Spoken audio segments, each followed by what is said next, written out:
6353 Wantabo Boulevard. John Fogerty takes a cue from Taylor Swift on new album. John Fogerty returns with a near complete greatest hits package from his Creedence Clearwater Revival days. And what deep cuts make the track list, and what singles were left out of this project.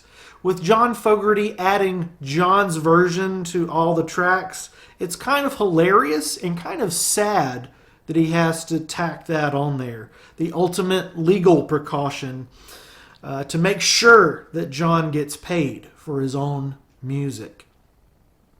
If you aren't familiar with the history of John Fogerty and Creedence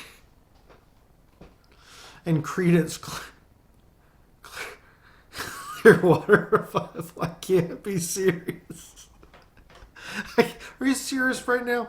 I can't be serious for this long. If you're not familiar with the history of John Fogerty and CCR, Fogerty and his bandmates have been at odds with each other for decades and decades and decades and decades and decades and decades. When I was a kid, I heard my parents talking about this drama in the 80s and the 90s, in the 2000s. John wrote most of the songs, but didn't own them. It was a mess. But as of 2023, John Fogerty finally has access and the rights over the songs that he wrote while in Creedence Clearwater nearly 60 years ago now. This is incredible. Legacy is the name of the project, and it clearly puts John's name in huge bold letters, black on a white background, and the band's name is a little down there, a little fuzzed out down at the bottom, as if to say, it's been long enough. I've had all that I can take. I can't take it no more. That's not on Spotify. I hate life. I love life. First, let's talk about the two deep cuts that made the track list, right? These are not all greatest hits. We got two deep cuts, and the first is Don't Look Now, It Ain't You or Me. It was a popular song with lots of artists covering it, but never a single. The second is called Bootleg, fittingly enough, a song overshadowed by Proud Mary, but with its own swampy flair, it feels well enough at home on a greatest hits. Now, right now in the video, we are talking about the next section of this. We're talking about the missed opportunities that should have been on this record, but were left out for whatever reason. Songs that maybe should have been chosen instead of those two oddballs, Bootleg and You Ain't Me, It's You, Baby. Susie Q was a top 10 track, not included here. I Put a Spell on You, released again and again as a single, over and over. Reached number 3 at one point, not included here. Commotion reached number 12 on some chart. Sweet Hitchhiker was a big hit. If not a household, a known song, it was a big hit. Molina reached number 32 on the charts. It was in the top 40. I heard it through the grapevine. It was not huge, but I heard this one all the time in the 80s and the 90s and still hear it today. It's big around here, at least, in South Kakalaki. Tombstone Shadow should have been included. Medley USA should have been included, but was not. Cotton Fields. None of these charted, but I'm a completist, gosh, poop it. And, we got those two wild card tracks. I'd like to know the reason why these were included, whether it be record company decision or John Fogerty himself's decision. Gosh, poop it. Let me mic check. My snare is there. The songs are not in chronological order, like the perfect international super hits by one Green Day band, Wantabo Boulevard. Or, reverse cowgirl like Korn does on their greatest hits collection. But, that annoys me a little bit. But the pacing of this album is built in a really, really great way. It's kind of perfectly pieced together, so I can respect that even if it doesn't feed my OCD.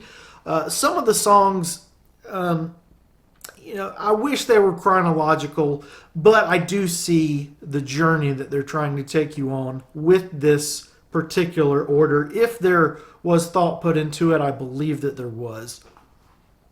While we're talking about green thoughts, did you know that Green River was about Puta Creek in Winters, California, where John spent many summer vacations as a Fogertyite? These are all new recordings of the song, but with an 80-year-old John, what kind of vocal quality we're getting here? His vocals, they sound like they sounded in the 1960s. I thought that this was the old versions, just like fixed up, but no. No, this is 80-year-old Fogerty singing, and he's channeled his old self or his young self. Without AI, without studio gimmicks, he's really captured his original singing style perfectly.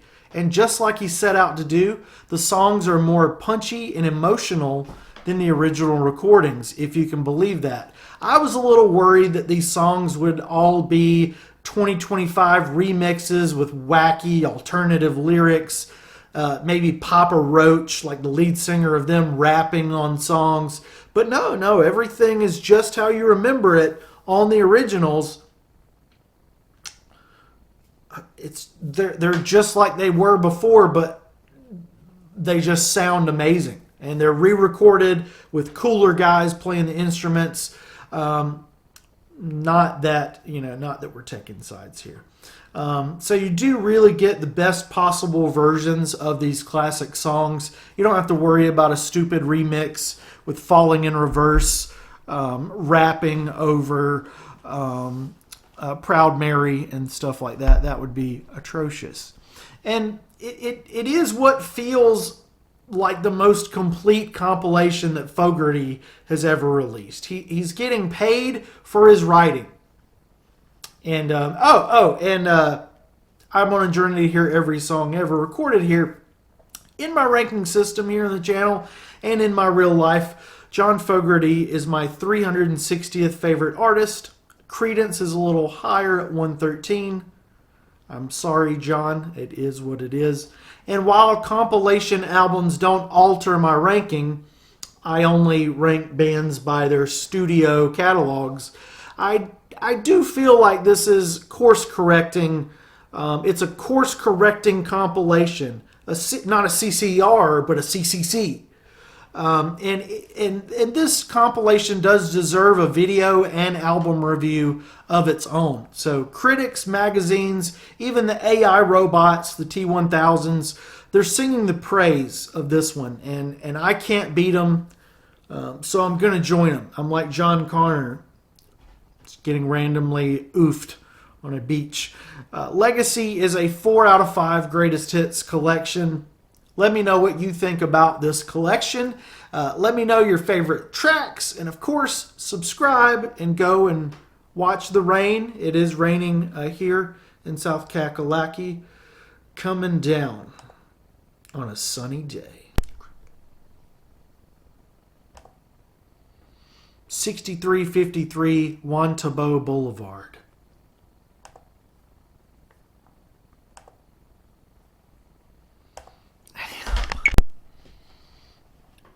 $63.53 One Tomo Boulevard, Apartment 6. $63.53 Juan Tabo Boulevard.